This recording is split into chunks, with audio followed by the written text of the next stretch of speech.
"You'll never be enough for me," she smirked, and those words changed everything between us. I should have realized then that Veronica saw our relationship as a temporary arrangement, something to occupy her time until someone better came along. I'm Jonathan, 28 years old, working as a municipal water treatment engineer here in Nashville, and for 18 months I thought I'd found something real with Veronica. We met at this charity art auction downtown, both of us gravitating toward the same Monet print, and I was immediately drawn to her intelligence and the way she could discuss classical literature with genuine passion. She was 26, managed inventory systems for several luxury boutiques in the city, and our early conversations flowed easily between topics like Dickens and Hemingway, weekend plans exploring farmers markets, and shared dreams about making meaningful contributions to our community. Those first few months felt magical in their simplicity, sharing coffee on Sunday mornings while reading different sections of the newspaper,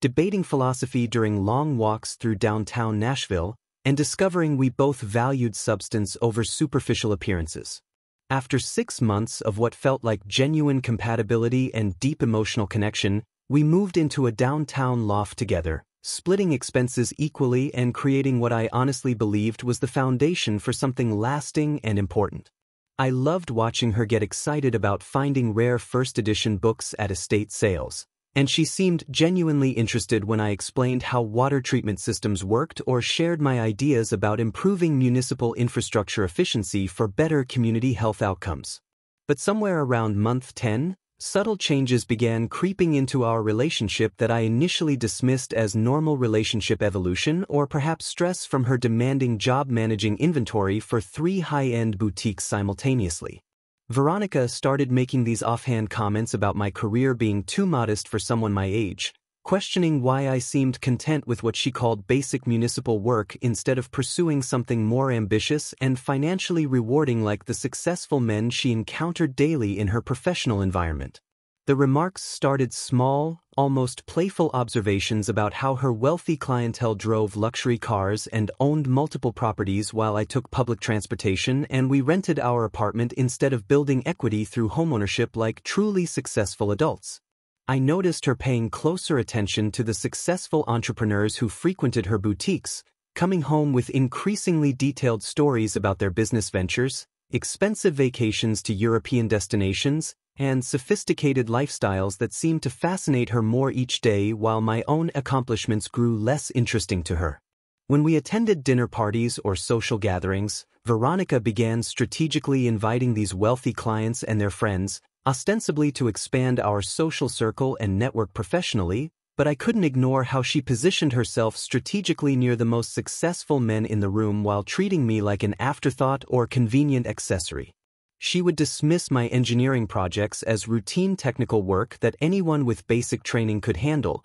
while praising their innovative business strategies and impressive profit margins with obvious admiration and barely concealed attraction that made me feel invisible in my own relationship. The psychological warfare was subtle but persistent, carefully designed to make me question my own worth and ambition while systematically elevating the achievements of men she clearly found more impressive and desirable than her own devoted boyfriend who was apparently failing to meet her evolving standards for what constituted real success and sophistication in modern life. Looking back, I can see how methodically she was undermining my confidence while building her exit strategy, though at the time I foolishly believed we were just going through a rough patch that love and commitment could overcome. The breaking point came at a gallery opening downtown where Veronica's behavior reached levels of cruelty I never could have imagined from the woman I thought I loved. We were attending this art exhibition featuring local emerging artists, and several of her wealthy clients were there along with their successful friends who represented everything she apparently wanted in life. I was genuinely excited to be there with her, thinking we might reconnect over our shared appreciation for art like we had when we first met at that charity auction 18 months earlier. Instead, Veronica spent the entire evening treating me like an embarrassing burden she was forced to drag along rather than her boyfriend of a year and a half. When people asked about my work, she would interrupt before I could respond, explaining that I was just a city worker who dealt with basic water systems, nothing nearly as exciting or important as the entrepreneurial ventures and business innovations that really mattered in today's economy. The humiliation was systematic and deliberate, designed to diminish me in front of people whose opinions she clearly valued more than my feelings or dignity. The worst moment came when she introduced me to this venture capitalist named Marcus, who had been flirting with her shamelessly all evening while she encouraged his attention with obvious pleasure. She actually told him that I was just a glorified plumber who worked for the government, laughing as if my career was some kind of amusing joke rather than meaningful work that helped ensure public health and safety for our entire community. I watched Marcus look at me with barely concealed disdain, clearly wondering why someone like Veronica would waste her time with someone he perceived as so beneath her social and economic status. The psychological assault continued throughout the night as she made sure everyone understood that I represented everything ordinary and uninspiring about middle-class life, while surrounding herself with men who embodied the wealth and success she craved. When we finally left the gallery, I confronted her about her behavior, asking why she felt the need to humiliate me in front of strangers who meant nothing to either of us. That was when she delivered the devastating verdict that would end our relationship permanently, telling me with cold certainty that I would never provide the sophisticated lifestyle she deserved and that she needed someone with real ambition rather than someone content to remain stagnant in municipal mediocrity forever. Her cruelest moment came when I suggested we could take a weekend trip to the mountains, something we had talked about doing together during our early months when she still pretended to value simple pleasures and authentic experiences. She laughed at my proposal with genuine mockery, calling it pathetic poverty tourism compared to the European vacations her ex-boyfriends had provided, making it clear that my idea of romance was completely inadequate for someone with her refined tastes and elevated expectations. Veronica smugly declared that she needed someone with real ambition and financial success, not a glorified plumber who would keep her trapped in mediocrity forever, someone who could never understand what it meant to live with true style and sophistication. The words hit me like physical blows, each one carefully chosen to destroy whatever remained of my confidence and self-worth in this relationship that had slowly poisoned my sense of value over the past several months. I calmly packed my belongings that same evening, telling her she was free to find someone who met her impossible standards, refusing to argue or beg for reconsideration from someone who clearly viewed me as fundamentally inadequate and unworthy of basic respect. The relationship ended with Veronica confident she had made the right choice to trade up to someone more worthy of her perceived value, completely unaware that she had just freed me to discover my true potential and find someone who would appreciate the man I really was beneath her constant criticism and manipulation. What Veronica never knew during our entire relationship was that I had been secretly developing a revolutionary water purification system, using my municipal job as research cover for groundbreaking innovation that could change millions of lives worldwide. For over 2 years, I had been working on this project during my off hours, collaborating with environmental scientists through online forums and testing prototypes in my home workshop while she dismissed my technical abilities as mundane municipal maintenance. The irony was almost poetic that while she criticized my lack of ambition and called me a glorified plumber, I was actually creating technology that could provide clean drinking water to underserved communities across the globe, solving one of humanity's most pressing challenges with elegant engineering solutions. After our brutal breakup, I threw myself completely into perfecting my invention, working 18-hour days in my garage laboratory and pushing through the pain of her rejection by channeling all my energy into meaningful work that would prove my worth to myself rather than seeking validation from someone who never truly valued me. The water purification system I was developing used a combination of solar power, advanced filtration materials, and innovative chemical processes to remove contaminants from virtually any water source, making it safe for human consumption at a fraction of the cost of existing technologies. Within 8 months of dedicating myself fully to this project, my prototype caught the attention of Dr. Sarah Chen, a renowned environmental scientist who had been following my research through academic publications and was impressed by the practical applications and humanitarian potential of my innovation. Her endorsement led to substantial funding from a major environmental foundation that recognized the global impact this technology could have on water scarcity issues affecting billions of people in developing nations around the world. The formation of my own nonprofit organization happened faster than I ever could have imagined, with a team of brilliant engineers and scientists joining our mission to bring clean water access to communities that had been struggling with waterborne diseases and contamination for generations. My water purification system began showing remarkable results in pilot programs across rural communities in Kenya, Guatemala, and the Philippines, earning recognition from international humanitarian organizations that had been searching for cost-effective solutions to the global water crisis. Meanwhile, Veronica remained completely unaware of my growing success and recognition in the environmental science community, assuming I was still working my dead-end government job while she pursued various wealthy men who ultimately found her shallow personality and gold-digging motivations completely transparent and unappealing. While I was building something meaningful with my life and career, Veronica's attempts to land a wealthy boyfriend proved disastrous as she quickly discovered that truly successful men could easily identify her gold-digging motivations and superficial personality from miles away. Her first serious pursuit after our breakup was Richard, a real estate mogul she met at one of her boutique events, and their brief relationship ended abruptly when he caught her photographing his luxury watch collection and expensive art pieces to show off on social media before they had even been intimate or established any real emotional connection.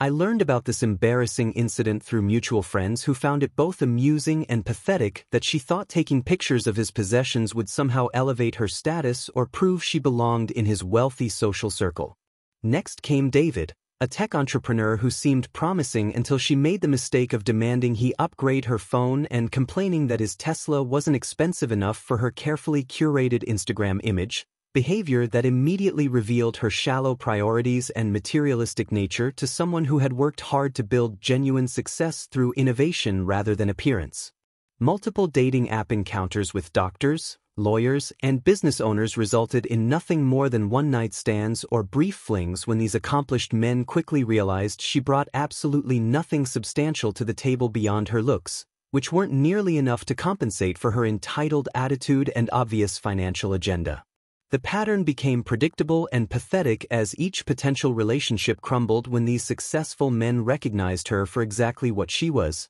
a woman who viewed dating as a financial strategy rather than seeking genuine partnership or emotional connection with someone she actually cared about. After 18 months of failed relationships and mounting credit card debt from desperately trying to maintain an expensive lifestyle she couldn't actually afford on her modest boutique salary, Veronica began stalking my social media profiles obsessively, discovering that I had deleted all traces of our relationship and moved on completely from what she now realized might have been her best chance at stability and genuine love. I found out about her social media stalking through friends who noticed her constantly viewing their posts and stories, clearly fishing for information about my life and what I was doing since our relationship ended so dramatically. Her desperation became increasingly obvious as she started reaching out to our mutual acquaintances, asking casual questions about my dating life and career prospects while pretending she was just making friendly conversation and catching up on old times.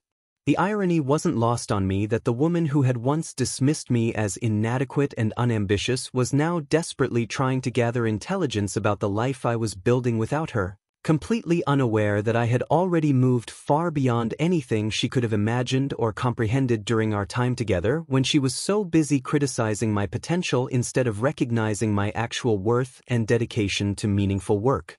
5 years after our devastating breakup, I was living an incredibly fulfilling life with Dr. Elena Rodriguez, a brilliant epidemiologist I had met during a water crisis response mission in Honduras, when Veronica's world completely imploded in the most ironic way imaginable. Elena and I had developed both a professional partnership and deep romantic connection through our shared commitment to global health initiatives, and she appreciated my work with the same genuine enthusiasm that Veronica had always found boring and inadequate. We were spending a quiet evening at home in our Nashville house, planning our upcoming wedding and discussing the expansion of our clean water programs into new regions, when Elena decided to watch some late-night television while I finished reviewing grant applications for our latest humanitarian project. I was barely paying attention to the screen until Elena suddenly grabbed my arm with excitement, pointing at the television where a major humanitarian awards ceremony was being broadcast live from New York.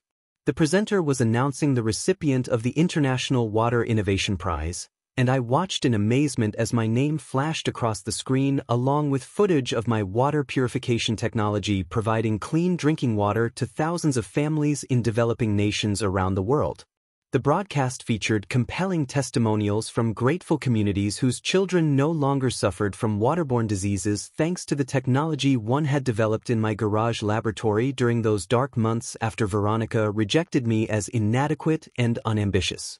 Elena was practically bouncing with pride as the presenter described my company's remarkable growth and global impact, explaining how my innovative purification systems had now been implemented in 43 countries and were helping over 2 million people access clean water daily. The camera captured my acceptance speech where I humbly thanked my team and dedicated the award to everyone who believed in sustainable solutions for global water crises, emphasizing the importance of purpose-driven work over personal wealth or recognition. What I didn't mention in that speech was how grateful I felt for the painful lesson Veronica had taught me about my own worth, because her rejection had forced me to prove my value to myself rather than seeking validation from someone who could never appreciate what really mattered in life. Later that week, Elena showed me the online coverage of the ceremony, including magazine profiles that described my net worth in the millions and my nonprofit organization's incredible success in addressing one of humanity's most pressing challenges through innovative engineering and dedicated humanitarian work.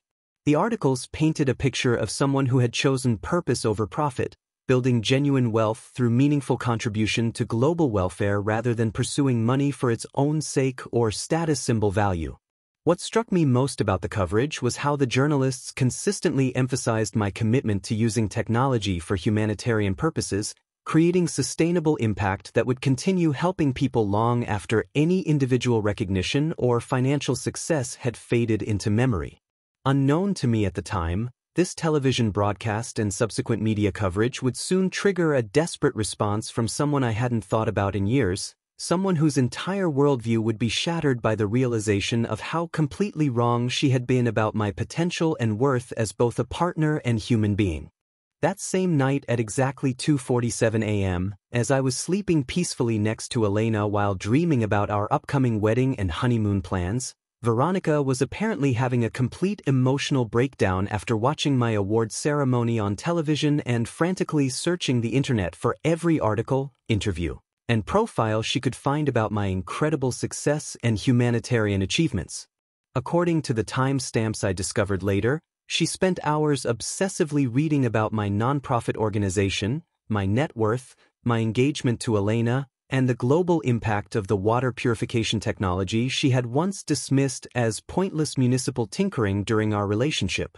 Her first desperate attempt at contact came through a lengthy, rambling text message that arrived from an unknown number, filled with typos and emotional outbursts that revealed just how completely my success had shattered her carefully constructed narrative about my inadequacy and lack of ambition. The message was a humiliating confession where she admitted she had been wrong about everything, begged me to consider giving our relationship another chance, and claimed she now understood my true worth and potential for greatness that she had been too shallow and materialistic to recognize during our time together. She followed the initial panicked text with a series of voice messages that I never listened to, emails sent to my nonprofit organization's public contact address, and even desperate attempts to reach me through my company's website using fake volunteer inquiries that my assistant immediately identified as suspicious and inappropriate personal communication. The emails detailed her failed dating experiences with wealthy men who had used and discarded her, admitted her shallow mistakes in prioritizing money over character, and painted a pathetic picture of someone who had spent 5 years learning the hard way that genuine success and happiness couldn't be purchased or manipulated through superficial charm and physical appearance. What made her desperate outreach even more pathetic was how she tried to position herself as someone who had grown and matured, claiming she now valued humanitarian work and meaningful contribution to society, when her entire message was focused on trying to insert herself back into my successful life rather than demonstrating any real personal growth or self-awareness. Elena and I never even saw most of these communications because my assistant, Dr. Patricia Williams, had been specifically trained to filter personal correspondence and protect my privacy from exactly this type of inappropriate contact from people seeking to exploit my humanitarian success for personal gain. Patricia simply deleted the messages without forwarding them to me, understanding that my focus needed to remain on our expanding global water programs and upcoming wedding plans rather than being distracted by someone from my past who had clearly demonstrated their inability to value genuine partnership over financial opportunity. Meanwhile, Elena and I continued planning our beautiful life together, completely unaware that somewhere in Nashville, a woman I had once loved was desperately trying to claw her way back into a world she had voluntarily rejected when she decided I wasn't good enough for her impossible standards and materialistic dreams. 2 years later, Elena and I celebrated our first wedding anniversary with a small ceremony in Guatemala, surrounded by families whose lives had been transformed by our clean water initiatives, when I learned through mutual friends that Veronica had discovered the most painful truth of all about the life she had rejected. Our wedding had been featured in Time magazine as part of a larger story about humanitarian partnerships, showcasing how Elena and I combined our expertise to tackle global health challenges through innovative technology and collaborative medical research. The article described our private ceremony attended by Nobel Prize winners, world leaders, and fellow humanitarian innovators who celebrated our partnership in both love and global service, painting a picture of two people who had found perfect compatibility through shared values and meaningful work. Elena's disease prevention expertise perfectly complemented my water purification innovations, creating synergies that were saving thousands of lives annually while building the kind of partnership that actually changed the world rather than just accumulating personal wealth or status symbols. According to our mutual friend Sarah, Veronica had obsessively read every word of the Time magazine profile, studying the photos from our wedding and honeymoon, researching Elena's impressive credentials and humanitarian accomplishments, and finally understanding that her cruel dismissal had freed me to achieve my true potential with someone who actually deserved my love and dedication. The article quoted Elena talking about how much she admired my commitment to using technology for humanitarian purposes, describing me as someone who chose purpose over profit and consistently demonstrated that real success came from meaningful contribution to human welfare rather than financial accumulation or social status. What apparently devastated Veronica most was reading Elena's description of our relationship as a true partnership where both people supported each other's professional goals while building something bigger than themselves, the exact opposite of the dynamic she had created through constant criticism and materialistic demands during our doomed relationship. Sarah told me that Veronica had made one final, desperate attempt to reach me through a professional networking platform, claiming she wanted to contribute to my charitable foundation and volunteer her skills for our humanitarian projects, but received only an automated response directing her to the public donation website where anyone could contribute financially without personal contact. The message was clear that my organization welcomed financial support from anyone who believed in our mission, but personal involvement required genuine qualifications and demonstrated commitment to humanitarian work rather than transparent attempts to reconnect with someone who had moved far beyond her reach. Elena and I continued our meaningful work expanding clean water access to underserved communities worldwide, completely unaware of Veronica's continued obsession because we were too busy living the purposeful life she had once mocked as inadequate and unambitious. Our love story became one of those rare examples where two people find each other through shared values and build something beautiful that impacts the world positively,